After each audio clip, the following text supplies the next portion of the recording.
April மாதம் 28ஆம் தேதி புதன்கிழமை இன்றைய நாள். இந்த வாரம் உலக அரங்கில் ஒரு மாபெரும் அதிர்ச்சி சம்பவம் நடந்திருக்கிறது. உலகத்தினுடைய மிகவும் சக்தி வாய்ந்த எண்ணெய் கூட்டமைப்பிலிருந்து ஒரு நாடு திடீரென்று சொல்லி வெளியேறப் போகிறது. 60 ஆண்டுகளாக அந்த கூட்டணியில் அங்கம் வகித்த ஒரு நாடு அது. சவுதி அரேபியாவிடம் கூட முன்கூட்டியே எந்த ஒரு தகவலையும் சொல்லவில்லை, யாரிடமும் கலந்தாலோசிக்கவும் இல்லை. சட்டென்று நாங்கள் வெளியேறுகிறோம் என்று அறிவித்து விட்டது. அது ஐக்கிய அரபு அமீரகம். இது ஏதோ ஒரு நாட்டினுடைய சாதாரண முடிவு அல்ல. உலக எண்ணெய் வரலாற்றிலேயே இது ஒரு மிகப்பெரிய திருப்பு முனையான ஒரு முடிவாகத்தான் அமையப்போகிறது. நாளை பெட்ரோல் விலை என்னவாகும் என்கிற மிகப்பெரிய ஒரு கேள்வியை இது எழுப்பும். முதலில் ஒரு அடிப்படையான கேள்வி இருக்கிறது. ஒப்பெக் என்றால் என்ன? ஒப்பெக்கிலிருந்து அப்படி ஒரு நாடு போனால் என்னதான் நடக்கும்? 1960ஆம் ஆண்டு 5 நாடுகள் சேர்ந்து ஒரு கூட்டமைப்பை உருவாக்கினார்கள். Iran, Iraq, Kuwait, Saudi Arabia மற்றும் வெனிசுலா. இவர்களுடைய ஒரே நோக்கம் என்னவாக இருந்தது?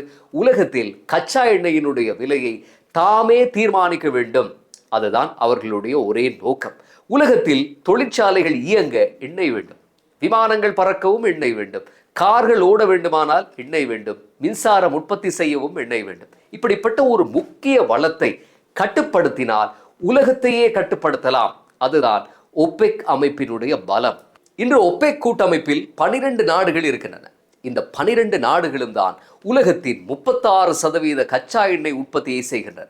உலகத்தில் 79% உறுதிப்படுத்தப்பட்ட எண்ணெய் வளங்கள் இவர்களுடைய கைகளில் தான் இருக்கின்றன. ஐக்கிய அரபு அமீரகம் 1967 அபுதாபி வழியாக ஒப்பெக்கில் இணைந்தது.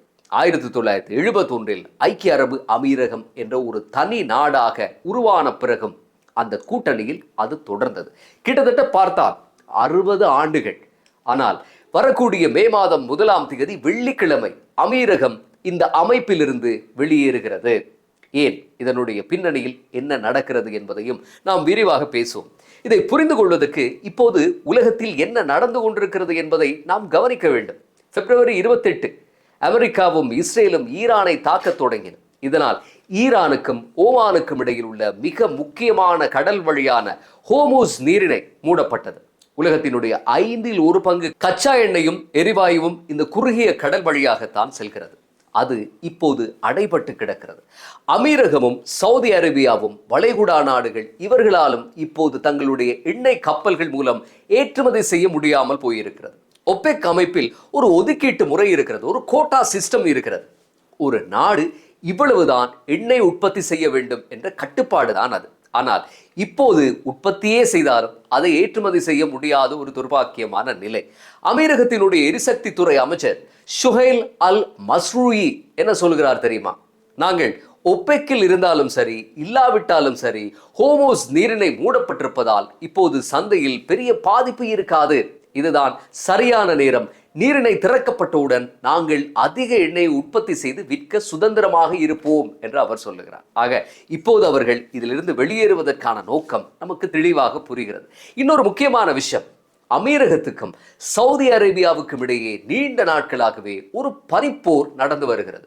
செங்கடல் பகுதியிலும் யமனிலும் இவர்களுக்குள் பல கருத்து வேறுபாடுகள் இருந்தன. இப்போது ஈரான் போர் நடக்கும்போது அரபு நாடுகள் நம்மை பாதுகாக்கவில்லை என்ற ஒரு கோபமும் அமீரகத்துக்கு இருக்கிறது.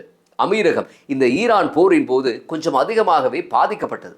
60 ஆண்டு கால பொறுமை ஒரே நாளில் முடிவுக்கு வந்துவிட்டது. இப்போது மிக முக்கியமான கேள்வி, இதனால் உலக அளவில் என்னென்ன மாற்றங்கள் நிகழும்? முதலாவது, ஒப்பெக் அமைப்புக்கு என்ன நடக்கும்? அமீரகம் உலகத்தினுடைய 7வது மிகப்பெரிய எண்ணெய் உற்பத்தி செய்யக்கூடிய நாடு. நாள் ஒன்றுக்கு 4.8 மில்லியன் பீப்பாய்கள் உற்பத்தி செய்யக்கூடிய திறன் கொண்டது. ரைஸ்டார்ட் எனர்ஜி என்ற நிறுவனம் சொல்லுகிறது, அமீரகத்தை இழப்பது என்பது ஒப்பெக் அமைப்புக்கு ஒரு ஷாக் அப்சோர்பரை இழப்பது போன்ற ஒரு விஷயம். அதை இழப்பதற்கு சமனான ஒன்று. இனி சவுதி அரேபியா தனியாக விலைவாசியை கட்டுப்படுத்த வேண்டும். அது மிகவும் கடினமான காரியம். இரண்டாவது என்ன? எண்ணெய் விலை என்னவாகும் என்ற ஒரு மிகப்பெரிய கேள்வி. குறுகிய காலத்தில் ஹோர்முஸ் நீரிணை மூடப்பட்டிருப்பதால் அமீரகம் எண்ணெய் உற்பத்தி செய்தாலும் கூட அதை ஏற்றுமதி செய்ய முடியாது. அதனால் விலையில் உடனடியாக பெரிய மாற்றம் இருக்காது. நீண்ட காலத்தில் என்ன நடக்கும்? நீரிணை திறக்கப்பட்டவுடன் அமீரகம் எந்த கட்டுப்பாடும் இல்லாமல் முழு வீச்சில் எண்ணெயை உற்பத்தி செய்யும். அது விலையை குறைக்கவும் வாய்ப்பு இருக்கிறது. ஆனால் ஒப்பெக் அமைப்பு பலவீனமடைந்தால் சந்தையில் நிலையற்ற ஒரு தன்மை அதிகரிக்கும். ஒரு நாள் நீங்க போய் $60 எண்ணெய் பீப்பாய் வாங்கினால் அடுத்த நாள் $120 என்று சொல்லி விலை மாறும். கணிக்கவே முடியாத ஒரு நிலைமை ஏற்படும். மூன்றாவது, ட்ரம்புக்கு இது ஒரு மிகப்பெரிய வெற்றி. அமெரிக்க அதிபர் ட்ரம்ப் இப்போதும் ஒரு வார்த்தை சொல்லுகிறார். ஒப்பெக் அமைப்பு உலகை ஏமாற்றுகிறது. அமீரகம் வெளியேறுவது ட்ரம்புக்கு ஒரு மாபெரும் அரசியல் வெற்றியாக அமையும். அவர் தொடர்ச்சியாக சொல்லி வந்த கருத்துக்களை பார்க்கும்போது ஒப்பெக் பலவீனம் அடைந்தால் அமெரிக்காவின் எண்ணெய் ஆதிக்கம் உலக அரங்கில் அதிகரிக்கும். நான்காவது மிகப்பெரிய முக்கியமான விஷயம், மற்ற நாடுகளும் வெளியேறுமா என்பதுதான். கட்டார் 2019 வெளியேறியது. இப்போது அமீரகம். அடுத்தது யார்? பஹ்ரைனா, குவைத்தா? இவர்களும் பெரும் அழுத்தத்தில் இருக்கிறார்கள். உலக எண்ணெய் வரலாற்றிலேயே மிகப்பெரிய மாற்றத்தை நாம் பார்க்க போகிறோம். இப்போது உலக சந்தையில் கச்சா எண்ணெய் பீப்பாயினுடைய விலை நிலவரத்தை பார்த்தால் பிரெண்ட் கச்சா எண்ணெயினுடைய ஒரு பீப்பாய் விலை $110. இது இந்த ஆண்டின் தொடக்கத்தில் $60 மாத்திரம்தான். ஈரான் போர் ஆரம்பமாகும் போது அது $70. சுமார் இப்போது ஒரு $50 உயர்ந்திருக்கிறது. அதாவது 83% அதிகரிப்பு. ஈரான் போர் ஒரு பக்கம் நடந்து கொண்டிருக்கிறது. ஹோமோஸ் நீரிணை மூடப்பட்டிருக்கிறது. ஒப்பெக்கும் பலவீனமாகிக் கொண்டு வருகிறது. என்ன நடக்கப் போகிறது? 1960 5 நாடுகள் சேர்ந்து ஒரு கனவை கண்டன. உலகத்தினுடைய எண்ணெயை நாமே கட்டுப்படுத்துவோம் என்று. 66 ஆண்டுகளுக்கு பிறகு அந்த கனவு இன்று ஆட்டம் காண தொடங்கி இருக்கிறது.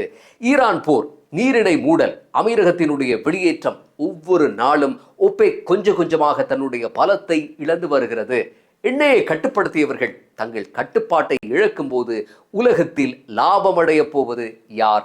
பாதிக்கப்பட போவது யார்? மீண்டும் அடுத்த பதிவில் சந்திப்போம்.